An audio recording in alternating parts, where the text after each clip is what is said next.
오늘 우리에게 주신 하나님의 말씀은 어제에 이어서 사도행전 10장 34절부터 43절까지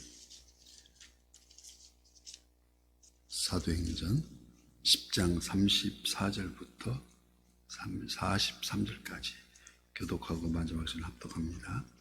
베드로가 입을 열어 말하되 내가 참으로 하나님은 사람의 의모를 보지 아니하시고 각 나라 중 하나님을 경외하며 의를 행하는 사람은 다 받으시는 줄 깨달았도다.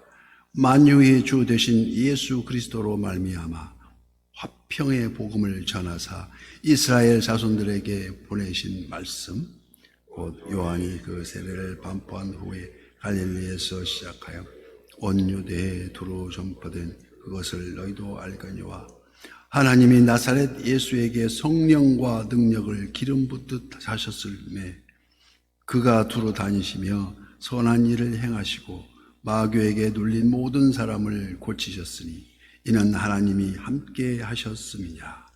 우리는 예수의 왕 예루살렘에서 그가 행하신 모든 일의 증인이라. 그를 그들이 나무에 달아 죽였으나 하나님이 사흘 만에 다시 살리사 나타내시되 모든 백성에게 하신 것이 아니요 오직 미리 택하신 증인 곧 죽은 자 가운데서 부활하신 후 그를 모시고 음식을 먹은 우리에게 하신 것이라. 우리에게 명하사 백성에게 전도하되 하나님이 살아있는 자와 죽은 자의 재판장으로 정하신 자가 곧 이 사람인 것을 증언하게 하셨고 그에 대하여 모든 선지자도 증언하되 그를 믿는 사람들이 다 그의 이름을 힘입어 죄사함을 받는다 하였느니라. 아멘. 오늘도 실시간 유튜브를 통해서 선한 요새의 기도의 향연 속에 새벽을 깨우는 우리 성도님들 모두에게 여호와 샬롬 지키신 하나님의 평강과 오늘도 승리로 이끄는 풍성한 은혜를 축복합니다. 복음은 경계를 넘어서 또 사랑은 경계를 넘어서 오늘 본문은 베드로가 선포하는 역사적 대의, 역사적 메시아, 즉 예수는 그리스도다. 이 예수 그리스도를 증거하기 위해서 고넬료의 집에 성령이 임하시는 장면을 묘사하고 있습니다. 베드로는 비로소 고넬료의 집에 모인 이방인들을 대면합니다. 그에게 환상을 보게 하는 의미를 깨닫고 지금껏 지나온 편견, 종교적 편견을 떨쳐버리게 되었다는 것입니다. 그리고 이들을 향해 복음이 선포되자 예루살렘에 임하셨던 성령의 역사가 똑같이 동일하게 그곳에도 임하시게 되는 것을 봅니다. 36절 말씀, 만유의 주 되신 예수 그리스도로 말미암아 화평의 복음을 전하사 이스라엘 자손들에게 보내신 말씀, 즉 베드로 입을 열어서 예수 그리스도의 복음이 주된 내용이 화평, 이 화평으로 정의를 하고 있습니다. 이제껏 하나님과 인간 사이에서 심판자와 죄인의 관계로만 인식되었던, 또한 사람과 사람 사이에도 선택받은 선민과 이방인으로 나눠져서 그런 편견 때문에 편애가 반복하는 현장에 여기 전해지는 복음인 그들의 벽을 한순간에 무너뜨리고 이를 일컬어서 복음으로 하나가 되는 역사를 이뤘다고 말합니다. 성령이 이방인에게도 임하게 되고 45절 말씀, 베드로와 함께 온 할례받은 신자들이 이방인들에게도 성령 부어해 주심으로 말미암아 놀라니. 여기 할례받은 신자들이란 요바에서 베드로를 따라 동행했던 자들로 기독교로 개종한 유대인들을 말하고 있습니다. 그들은 율법의 준수자들로 할례 의식을 통해서만 구원을 받을 수 있다고 여기는 그 신앙을 조상 대대로 갖고 있었다는 것입니다. 하지만 그러한 전통과 의식이 없이도 성령에 의한 구원, 성령에 의해서만이라도 구원이 임하였다는 사실에 크게 놀라지 않을 수 없었다는 것입니다. 서슴없이 베드로는 명하여서 예수 그리스도 이름으로 세례를 베풀라고 합니다. 이러한 사실을 미뤄볼 때에 당시 세례를 베푸는 것이 사도들의 고유 권한이 아니었음을 알 수 있습니다. 이디오파의 내시에게 세례를 베푼 자도 빌립 집사였습니다. 예루살렘 교회에는 물세례가 먼저였지만 이는 결코 성령 체험의 유무에 따라서 우월감이나 열등감이 있을 수 없다는 의미입니다. 40절 말씀에서 보면 하나님이 사흘 만에 다시 살리사 나타내시되 모든 백성에게 행하신 것이 아니요 오직 미리 택하신 증인 곧 죽은 자 가운데서 부활하신 후 그를 모시고 음식을 먹은 우리에게 하신 것이라. 무슨 말씀입니까? 이 말씀의 의미를 묵상할 때 부활하신 주님께서 아무에게나 자신을 보이시지 않으시고 평소 주님을 따르고 교제했던 사람들에게만 나타나셨다는 말씀입니다. 그래서 막달라 마리아, 야고보의 어머니 마리아, 살로메, 요한나, 엠마오로 가던 두 제자들 그들 모두 한결같이 공생애 동안 예수님과 함께 동고동락했던 자들이라는 것입니다. 믿음으로 가는 나라 어디입니까? 천국입니다.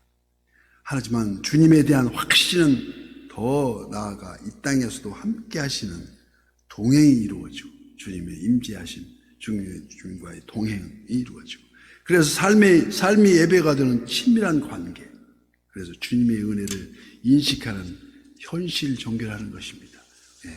원하면 꿈도 아니고. 왜 그렇습니까? 한 예를 들어서 주님이 달리신 그 십자가상에서도 구원받은 한쪽 강도는 특별한 관계, 예수 그리스도 이름만으로도 구원이 임할 수 있다는 것은 그 예를 강조한 것일 뿐 결코 보편화될 수가 없다는 것입니다. 이는 예수 그리스도와 동행함으로 먼저 그의 나라와 그의 의를 구할 수 있기 때문입니다. 그래서 본문 47절 말씀, 이에 베드로가 이르되 이 사람들이 우리와 같이 성령을 받았으니 누가 능히 물로 세례를 베품을 그 말이요. 당시 유대인으로서는 상상도 할 수 없었던 일이지만 베드로는 서슴없이 그들에게 세례를 베풀고 이방인 고넬료의 집에서 식탁 공동체에 참여하게 합니다. 하나님의 인도하심에는 능동적으로 반응하며 순종이라 할 수 있습니다. 그래서 전도란 복음을 전하는 것이란 해도 되고 안 해도 되는 그런 선택사항이 아니라 절대적으로 하나님 앞에 필수적인 사명이라는 것입니다.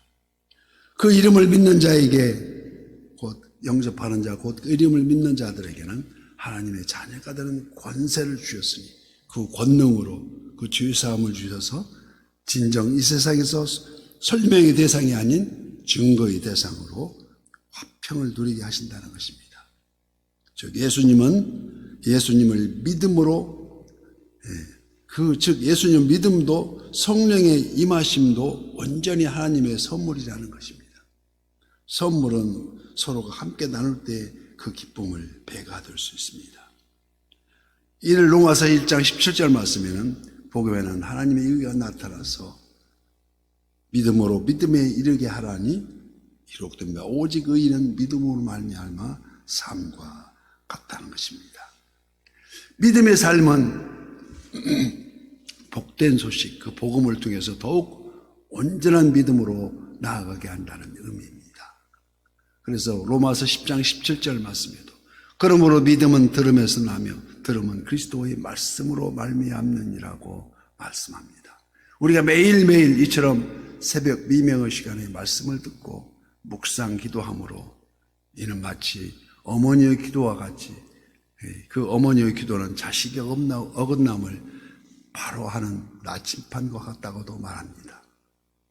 어느 가난한 집 과부가 일찍 남편을 여의고 먼저 사별하고 어린 내 아들을 키우는데 길거리에 좌판 행상을 하며 지친 몸을 일으켜서 매일 그래도 새벽 기도에 빠짐없이 이 어머니의 간구는 소원이 있었는데 그것은 바로 내 아들 모두 하나님이 기뻐하시는 자들로 키우는 것이었답니다. 새벽마다 예배에 빠짐없이 하나님 저는 가난합니다. 게다가 과부이고 배운 것도 없습니다. 그러나 저희 믿음과 기도를 통해서 저희 내 아들을 키우고자 합니다. 미천하고 연약한 저를 도우사 이 아들들 모두 하나님을 기쁘시게 하는 자녀들로 성장케 하여 주시옵소서 이렇게 기도했더랍니다. 이 기도에 힘입어서 놀랍게도 오늘날 이 네 아들들은 그 기도의 소원대로 둘은 목사님이 되었고 또 한 번은 교수로 또 하나는 훌륭한 대학병원 의사로 성장하여서 선한 이웃들에게 선을 베푸는 하나님을 기쁘시게 하는 아들들로 다 살아가고 있다는 노 권사님의 간증이었습니다. 이처럼 하나님께서는 본문에서도 백부장 고넬료가 경건하여 하나님을 경외하고 항상 기도와 구제에 힘쓰므로써 이를 통해 가족과 친지와 이웃들이 하나님을 다 믿게 되는 역사를 이뤘다는 소개를 하고 있습니다. 오늘도 말씀이 선포되는 곳에 임하시는 성령님의 역사를 바라보며 순종하는 저와 우리 모두가 되시기를 예수님 이름으로 축복합니다.